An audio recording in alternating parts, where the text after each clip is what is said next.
صوت الحياة معايا. خبيرة تجميل. لابسة زي العروسة ليه؟ لابسة زي العروسة. عرفي الناس لابسة زي العروسة ليه؟ عشان موديل وفي تكريم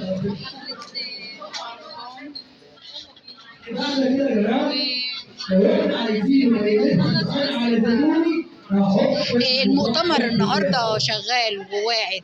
حاسه فعلا المؤتمر اضافه لخبيرات التجميل وبيدوهم طاقه للابداع والشغل، ولا نشاطك هو نشاطك؟ بيديلهم نشاط وإجابات في الشغل، وده حاجة، ده خطوة حلوة جدا وخطوة كويسة جدا،